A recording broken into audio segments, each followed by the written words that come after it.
Welcome to a new episode of the Erasing Shame podcast, where we are encouraging Christian Asian mental health. I'm your co-host, DJ Chuang, and my special guest today is Phyllis Myung. She is the next Gen Pastor at Great Road Church in the Boston, Massachusetts area. And I got to meet her this past April in Atlanta, and we just hit it off really well and have a lot to talk about. And we have a limited time, and this is the end of September, which is National Suicide Prevention Month. And as we got to talking, this is a topic that's near and dear to our hearts, and we are caringly concerned for others who may struggle with suicide. So this is a content warning and trigger warning to those of you watching and listening that we will be talking about suicidal ideation on this episode as we wrap up this month of September. So as a part of encouraging Christian Asian mental health, we want to make it safer and learn how to talk about these uncomfortable subjects, because we need to talk about them, because if we suppress them, that doesn't help anybody, and it kind of eats us up on the inside. And we know that from lived experience, my own experience, and that Phyllis will be sharing a bit of her. But Phyllis, tell us a bit more about who you are and where you are in life these days. Yeah, well, thanks for having me on, DJ. I really appreciate it, and I'm really excited to be here. I've been living here in Boston probably for about 20 years and working currently as a pastor at a local church outside of Boston. And I actually grew up on the West Coast. So I think I'm still a West Coast girl at heart to some extent. The oceans and the mountains of the West Coast call me, but I think this, like the temperament, I'm more definitely East Coast. And so I've definitely found a home here, especially here in Boston. One of the things that I'm really passionate about is children, family, youth. So anything next gen related, and also mental health and racial justice. And especially in the Asian American world, mental health just has a huge stigma. And so I'm so glad that you're doing this podcast and that we're talking about this today. Yeah. And tell us about your family situation. You're married. Do you have kids? Yeah, I have a husband and I have one child and a dog. And so the three of us, or I guess the four of us, live here in Boston. Yeah. See, that's a tell if you count it as four. And if you have one of those stickers on the back of your cars with the little dog in the family. She is our other child. Yes, our dog is our other child. Yeah. Now, what's the difference between East Coast and West Coast from your perspective? Because I grew up in the East Coast in Virginia. I'm a Hokie from Virginia Tech. Spent the last, first 45 years of my life on the East Coast. And I've only been out here in California for 10. And the main thing for me is, like, because I do a lot of consulting and travel around the country when I used to do church consulting, America's just America. It's basically franchised. And the main difference that stood out to me being here in California is no seasons. So I lost track of time. Yeah. Well, I know people talk a lot about differences. Yeah. So I grew up in the Pacific Northwest. And so it was a little different. We did have seasons, but they weren't like remarkable seasons. So it wasn't until I went out east for college where I experienced distinct seasons. Which was really strange for me. And so when I went back home, in the winter time, it would just be kind of rainy all the time because it's the Pacific Northwest. And I just had never noticed how much it rained until I had moved away. And I also think the other difference for me is the way people are kind of wired. And I'll say this only for New England, because I don't think I experienced this like below, let's say, like Maryland and South. But I think there's the intensity of people in the Northeast that isn't there in the Pacific Northwest, or maybe just in the West Coast in general. And I think I felt very intense as like a high school student, growing up in the Pacific Northwest when everybody else seemed very chill. And when I came here to, the Northeast, definitely I felt like a chill person Mm, compared to everybody else. And so I felt like I fit in better in that way. And I just feel like the more west you go, the more chill and relaxed you get. And then, okay. yeah. And so when I went back to the Pacific Northwest after college, my friends who had experienced me in high school just say, "Wow, you're so much more relaxed, Phyllis." And I just thought that was funny because I was like, I don't think I've really changed that much, but it's interesting that they experienced me that way after I had experienced some people who were, just I think way more intense than I was. So I think Okay. that's the big difference. Yeah. Okay. Yeah, because I hear stories about that, but thanks for taking a minute to unpack that a bit. Yeah. Maybe it's my own self-perception. I'm just anxious everywhere, so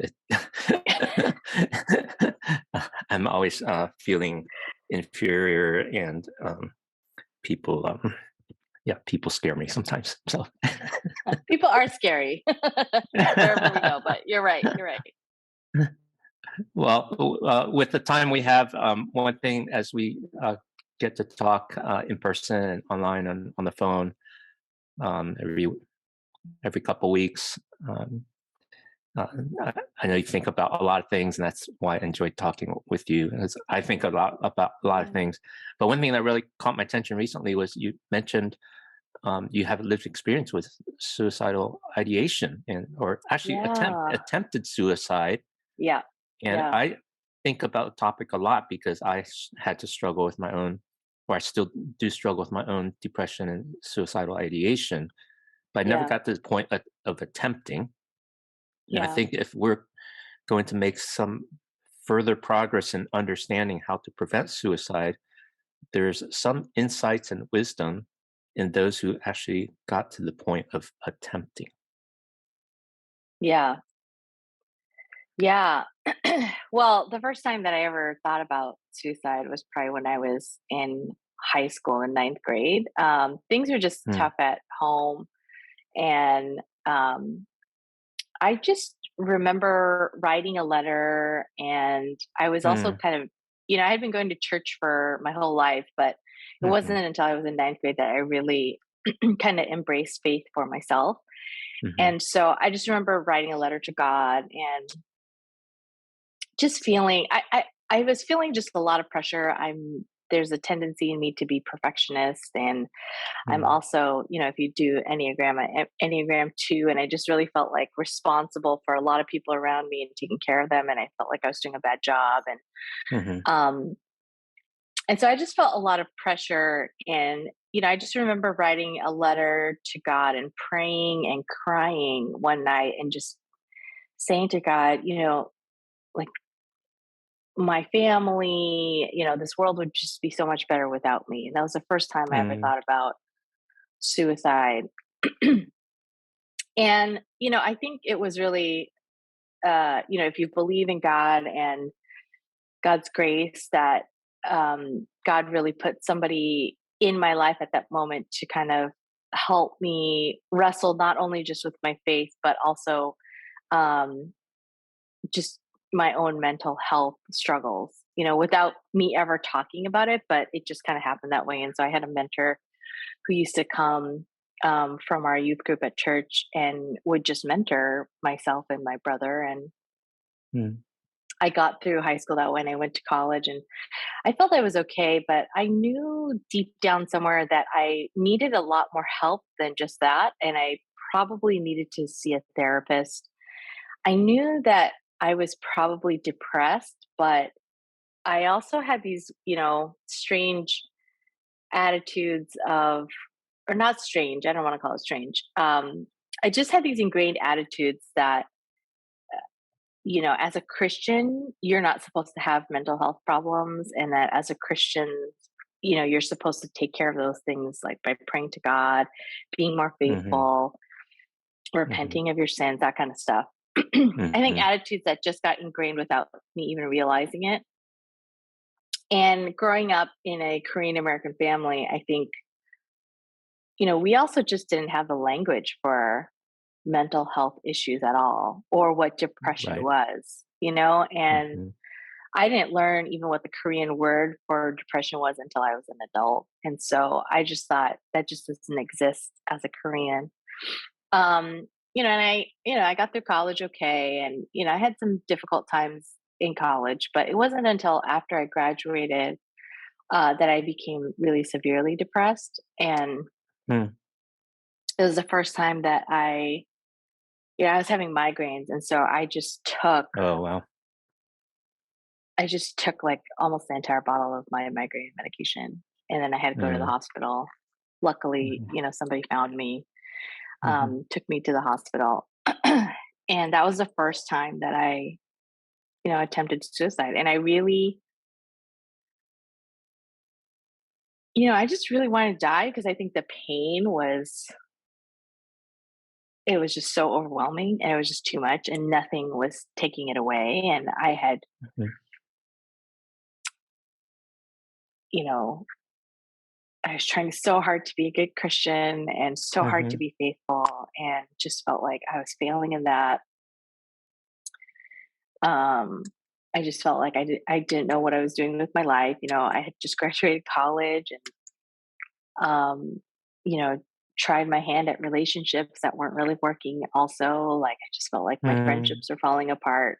Um, Mm-hmm. and for me, I felt like dying was going to be a relief somehow. I think that's Mm-hmm. how I truly felt. And Mm-hmm. so I just remember the next day, um, I had to do the charcoal thing and everything. Mm. And Describe what that just charcoal thing is.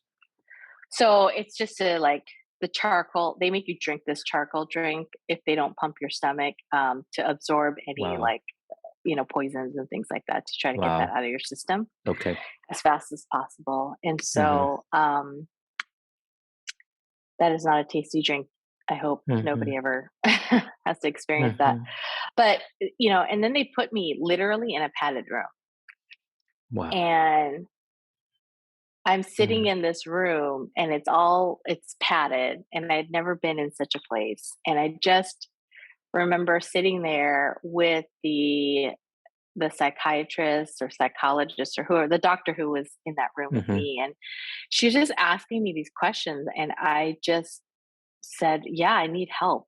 I think I knew that I needed help and I didn't know how to get it. And I was just like, I don't know what to do, but I think I need help. And so, she asked me, she's like, well, there's medications that we can try, antidepressants and therapy. And I was like, okay. Um, and then she left. And then, one of the pastors at my church at the time came in and, because this happened while I was living out here in the East Coast. My parents were out in the West Coast. And so, um, she came in and she sat down with me and she just said to me, do you want to still be here with the crazy people? Um, and I just was so shocked that she said that Mm-hmm. because in my heart, I was like, I am one of those crazy people. Like, I Mm-hmm. need this. I have to be here. Um, and I just remember shaking my head and, she was just saying, like, why don't you just come home? You can stay at my place and, we'll figure this out. We'll Mm-hmm. pray and we'll do all this. Mm-hmm. And so I left the hospital under her care. And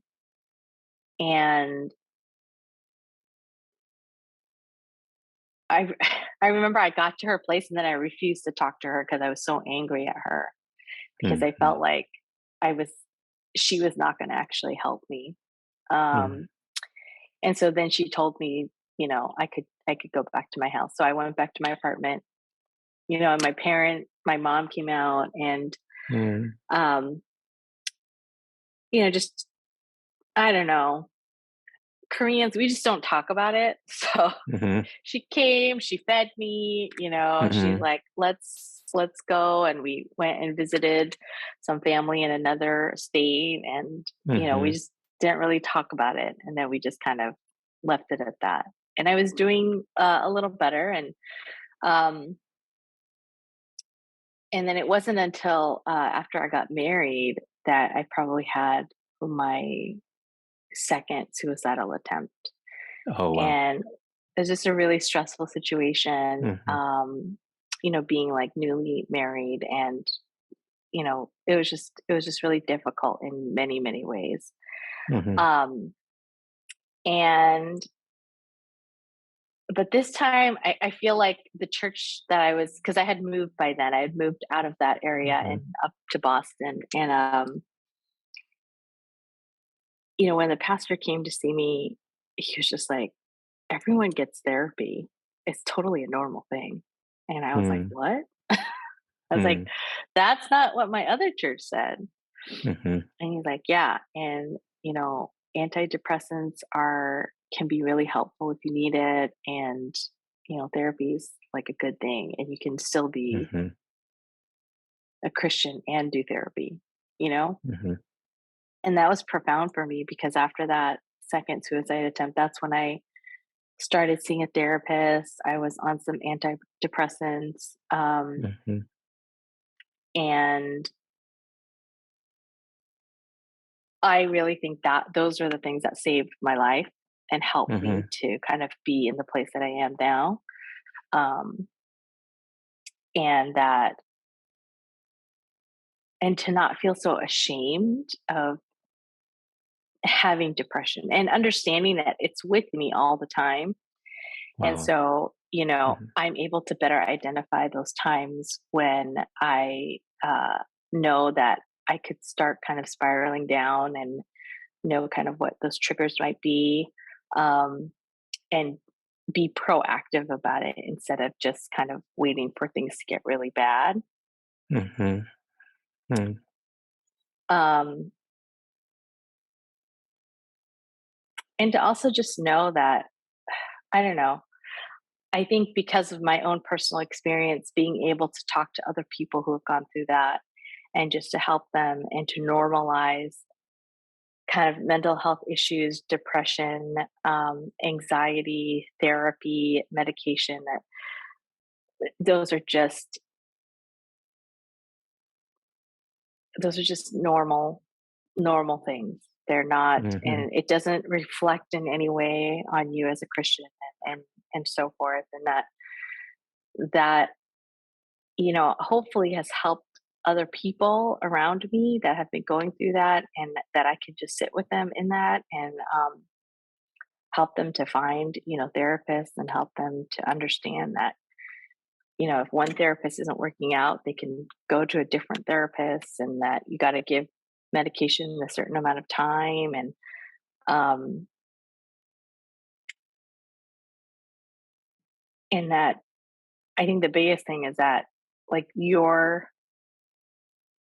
life is worth living, Yes. and that it won't always be like that, and you won't Yes. always feel that way.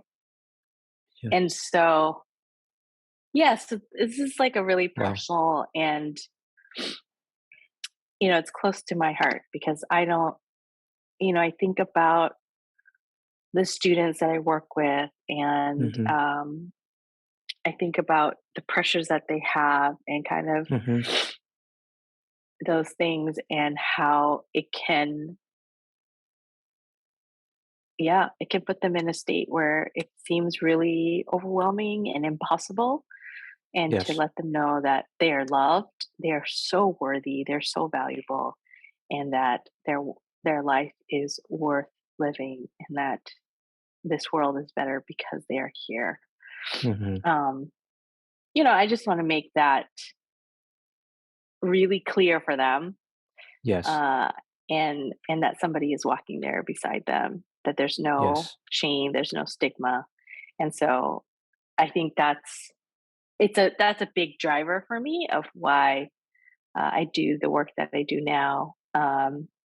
And especially in faith communities, I think that's lacking a lot of times. And we want to look a certain way and be a certain way. And when we don't fit that, there's this dissonance that gets created, and then there's kind of no place to go. And I just want to make sure that, you know, people who feel that always have a place to go and a safe place to be. So Yes. yeah, Thank you. yeah, Well, thank you for going there. I know it brings back a lot of emotions and as you revisit those memories. And my hope is that because you've opened up, it will help other people to open up yeah. because I hope so too. so much of the struggle is the isolation and feeling like we're all alone and no one will understand and no one will help and Yep. other people will reject us and all of that. Yeah. Because part of that is true. Some people will reject us and some people will throw more Yeah. expectations on us Right. and we don't know who to turn to. And it helps to humanize through stories Hmm. these resources about mental health that people do hear messaging about. So last night I was at a suicide prevention seminar and it's called QPR. It's intentionally Mm. named to be like CPR, a very Hmm. Hmm. simple and clear and effective way to help prevent suicide. QPR stands Yep. for question, persuade, and refer. And Hmm. so the training is about an hour. I'll add a link in the show notes to the QPR Great. Institute so that people can learn how to help someone that is in need or in crisis Yeah. to ask the questions, not to be afraid to ask the question, are you thinking of hurting yourself? Yeah. Um, because the myth is you might inject the idea, but if someone's been thinking about it, it actually brings Yeah. relief that someone would Yeah. ask. And then persuade is to say anything you can think of that would bring them hope. So for me, Hmm. what gave me hope as that were turning points for me in my own struggle with negative thoughts was friends and family and Hmm. steak. so Mm. so And steak. yes, that next steak dinner and dessert gives Yeah. me something tangible to look forward to. Yeah. Um, and there's a few other things that I won't mention on air in mixed company, but but having a few tangible things helps me to pull forward out of Yeah. the overwhelming stresses and emotions of life. Yeah. And two thoughts as we wrap up. So having been under such intense emotions that would push you to attempt suicide. Um, were those were those things that you pondered for days on end, or was it just so overwhelming in the moment that you just needed a release? And what would you wish to have had at that time so that you didn't have to go there? Yeah. I think back a lot to when I was in ninth grade, and I just wish that I had gotten therapy. Like maybe I could have even gone to the school guidance counselor or something to have started in some sort of therapy, because I think I knew I was depressed, but I didn't know how to name it. I didn't know what to say. I didn't have the language for it. And so maybe Hmm. this goes back to an education piece. Because you don't really talk about necessarily mental health, in health class or anything like Hmm. that, in Hmm. school, and definitely not at church. And so, where would a student, where would a high school student even know what to do if they're feeling that way? And I know Hmm. that my parents were not equipped with that either. And so, I think about that a lot. And I was like, man, I wish if therapy and mental health care was normalized when I was a high school student. I feel like, you know, what I went through later on could have been possibly prevented. Um, And the thing is that I think the thoughts don't just come all at once and then suddenly it just, turns into this moment where you're like, okay, this is it. But I think it's there and it's just kind of hanging in the back of your head. At least it was for me, Hmm. where that was an option, a viable option at some point. And you push it back and you push it back and you're just like, no, no, no. And you try a whole bunch of different things, I think, to make it work. And that's what I did. And then I felt like when I just came to a point where nothing is working, that's when I was just like, okay. And I made a plan and Mm, I was like, okay, this is what's going to happen. This is what I'm going to do. And it it was just at a point where it's unbearable. And mhm, I wish that somebody had reached out in those mhm, times where it was clear that I was really, I literally didn't leave my home for a week. I didn't mm, go into my job. I just stayed in my room. mm, And I just feel like, man, if someone had just knocked on my door and just said, are you doing okay? Like, what's going on? And mhm, had maybe asked me, you know, how I was doing. I don't know, maybe things would have turned out differently. I'm not really sure. But there is mhm, also mhm, for me, because there was so much shame, I was trying really hard to hide how I was really doing. mm, And so, mhm, I was, yeah, barely kind of getting through life. Um, so I feel like, checking in on people, at least for me, that would have been a huge thing. And so I don't know. I think for me, whenever I see that people are struggling and having a hard time, I try my hardest to make sure that I'm just checking in and yes, just asking, do you need help or, yes, are you doing okay?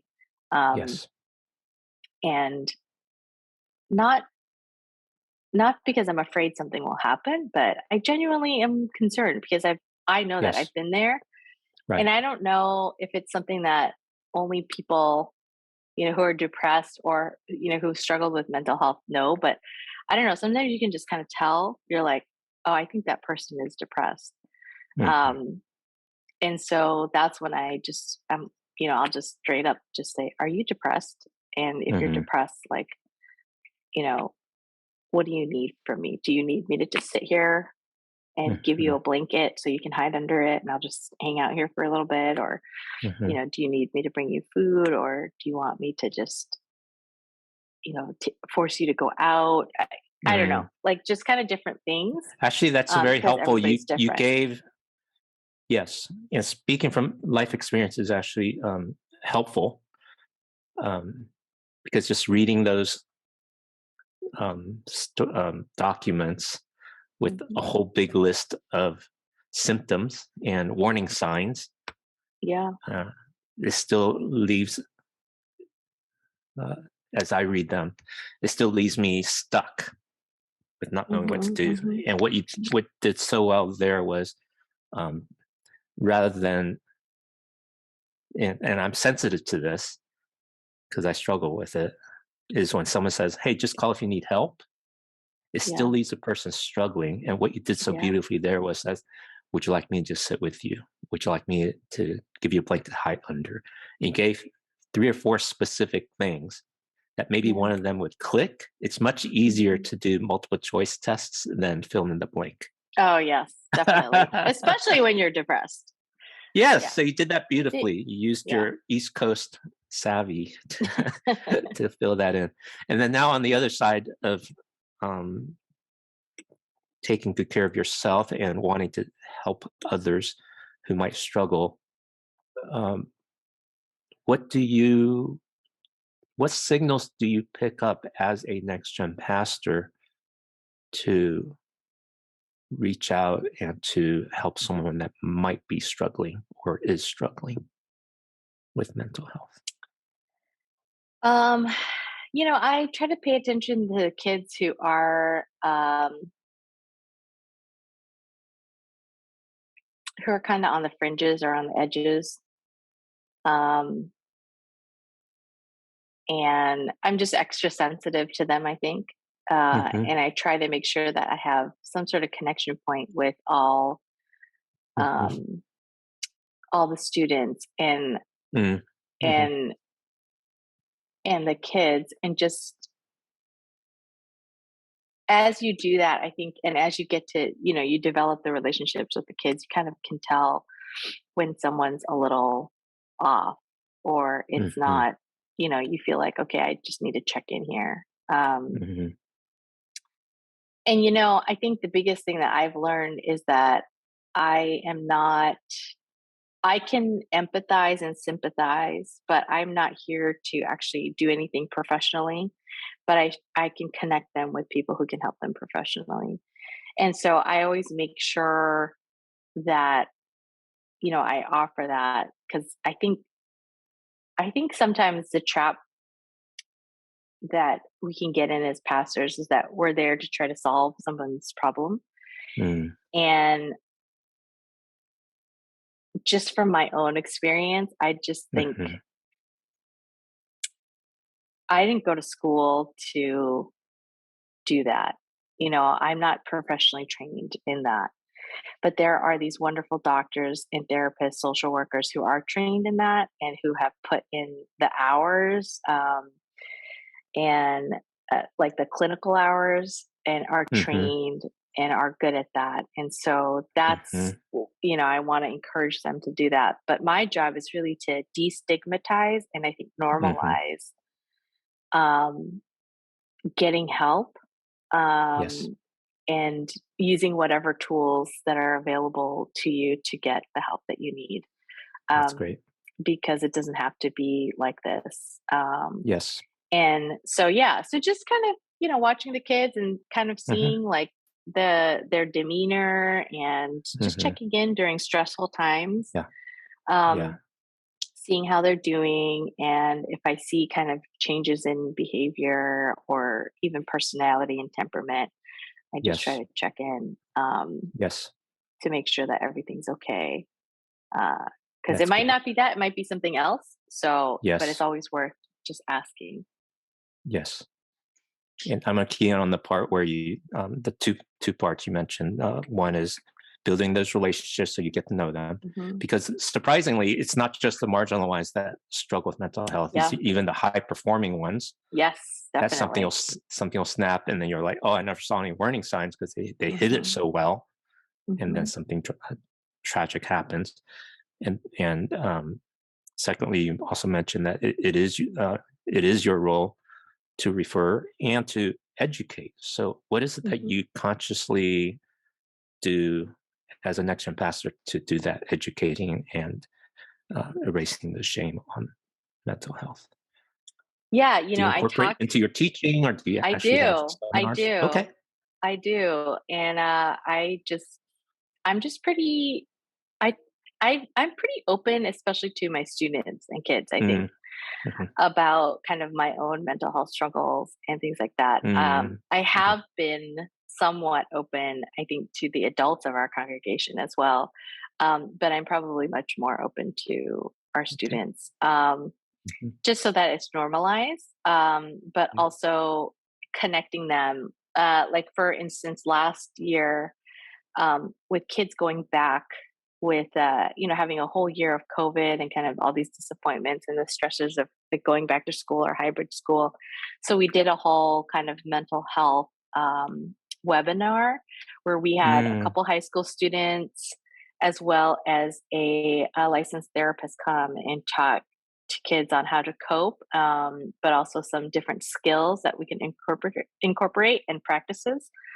Um, and we regularly talk a lot about mindfulness and mm. kind of slowing things down, especially in our faith practices, Good. to Good. Good. yeah, to be able to kind of pay attention to Mhm, ourselves and kind of where there's tension in our body, where the breathing might be difficult, or where mhm. um, what our body's like actually physically feeling, and then tap into kind of what our emotions and heart and mind is feeling. Oh, that's good. um, so that we can, I don't know, so that we know ourselves a little bit better, and so that then we can identify those things a lot easier. So yeah, we try to incorporate all those things. We also, are doing a thing with our senior high students where we're trying to help them figure out their purpose and how God has designed them, and um, kind of going back to that core and what are the things that bring them joy and are important to them, as a way to kind of center themselves in this moment in life when there can be a lot of questions about the future, but to just kind of hang on to that core, and then to kind of go from there and step out from that core of how God has, given them the wonderful things that God has given them, and the talents that God has given them. So yeah. Beautiful. Thank you, Phyllis. The more you talk, the more Yeah. I want to talk with you. So, but I know our time is up for this episode. One of these days, I've been dreaming about the popular Joe Rogan Experience podcast, where he Mhm. goes for 3 or 4 hours. Mm. Yeah, So we one of should these do days, that. well, I might take you up on that. But Yeah. I, as you close with incorporating the whole life dimension of our faith, that is something that we are just learning to develop in our spiritual formation, particularly as Yeah. evangelical and conservatives, because we do so much cognitive Yep. teaching, Yep. and yet our body is mind, soul, and Yep. physical and emotional, and we're just learning how to do that. And by incorporating that, it actually helps to reset our whole body to be healthy, because it's all Yeah. connected. It is. And I think science is just beginning to discover this concept of cognitive fatigue. Hmm. And our bodies are not designed for brain work 8 hours a day or Yeah. 60 hours a Yeah. week. And Yeah. that affects our mental health, that affects our Mhm. spiritual health. And so we're just venturing a new territory. And I'm so grateful for you, dear sister, to be as a companion on the journey. Yeah, me too. I'm so grateful for you, DJ. Thanks for doing this. Look forward to staying connected online and in person. Can't wait to see you again. And thank All you, right. Erasing Thanks. Shame audience, for listening and watching on this episode. We'd love to continue a conversation with you. Drop us a line anytime at erasingshame.com, and subscribe at YouTube, Facebook, Spotify, Apple, anywhere you listen to podcasts. Thank you for tuning in. And in October, next week, we'll be having a month of clergy appreciation and talking with churches and pastors on how they can incorporate more whole life health in their churches and for themselves. So we'll see you next week. Bye-bye.